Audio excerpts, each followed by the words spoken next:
In recent years, numerous reports of police brutality as well as fatalities were reported in the less affluent suburbs of Windhoek during the infamous joint operations conducted by the police, prison services and the military. Today on One spoke to community activist Merven Classen, who alleged that police brutality is a biased and discriminatory act that only targets poor communities as opposed to other more affluent residential areas in Windhoek. You'll not see this happening in Kleine Kube Ouwersblik, no.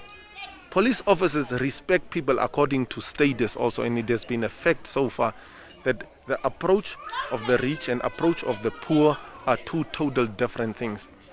We need to readjust the training system of the police officers, and we need to have social workers training a social aspect to the police officers, and to curb and to cut this type of approaches. Police officers that needs to come out to the general public needs to gain more experience in terms of how they need to deal with the general public. It is not their right to beat anyone. Nobody deserves to be beaten. If you believe that someone has caused a crime, that person needs a fair trial. All I'm asking is that we need to start applying our critical thinking and start approaching things differently.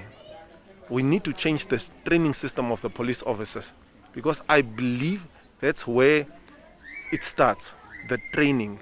Do they understand their job? Do they understand what is required from police officers? That is what we need to start, or that is rather where we need to start. Today on One spoke to some of the parents living in Damara location to find out their experience with the law enforcement officers patrolling in their communities.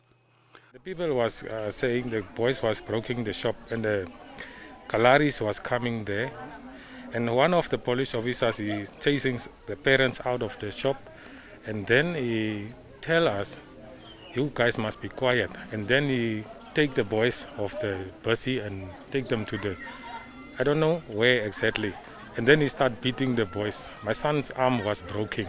Then I take the boy to a legal assistance center. I go and report it there, and there until now there's nothing. Even then I take to the head office of police station. The police took the case, but until now, there's nothing. Nobody called me, nothing's happened. But I have my evidence. My son's arm was broken, and the boy was 16 years old, 15 years old. Now he's 16. Now, until now, he's still quiet. But I don't know how is the system is working of these police activities. So police are beating people, and until now, still it's quiet. They beat him in front of the house, even, and then the teacher was calling us, who is renting at our house, saying, your son is being beaten badly here. Where are you? So we said, no, we are on the way home. And when we went home, everybody was just telling us this story. From there, they took him again to the soccer field. They beat him again. And I was called by a person who knows the boy as my son. Then I just ran off there, and I personally saw them there. But I didn't saw them beating the boy, but I saw them driving out of the soccer field there. And from there, they took another street. And for the second time, when they took the boy back again, the boy escaped from them. And suddenly, I was at home that time. So he told us straight, they were beating me. So, and he even saw us. He could pull off his trouser and show us how he was beaten. And on the back as well as on the buttocks, his face was like smiling while he was slapped. So I took him, but that time, I took him to the church office. When I arrived at the church office, no police arrived.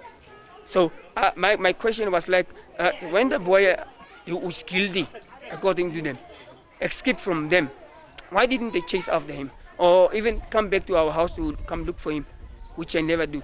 So at the church office, the complainant come, and the person who made the case was the witness and not the complainant.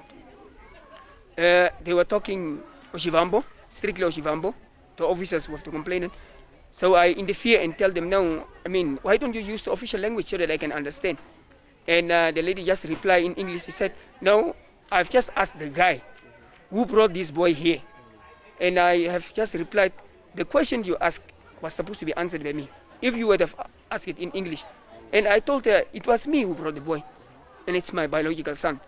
Last year, residents from the Damara location were in shock after an 18-year-old young man identified as Johnny Dwyseb was shot and killed by police officers in Windhoek while being manhandled by police officers after he allegedly resisted arrest. According to Classen, so far the community has not been informed by the police on the progress of the investigation into Dwyseb's death.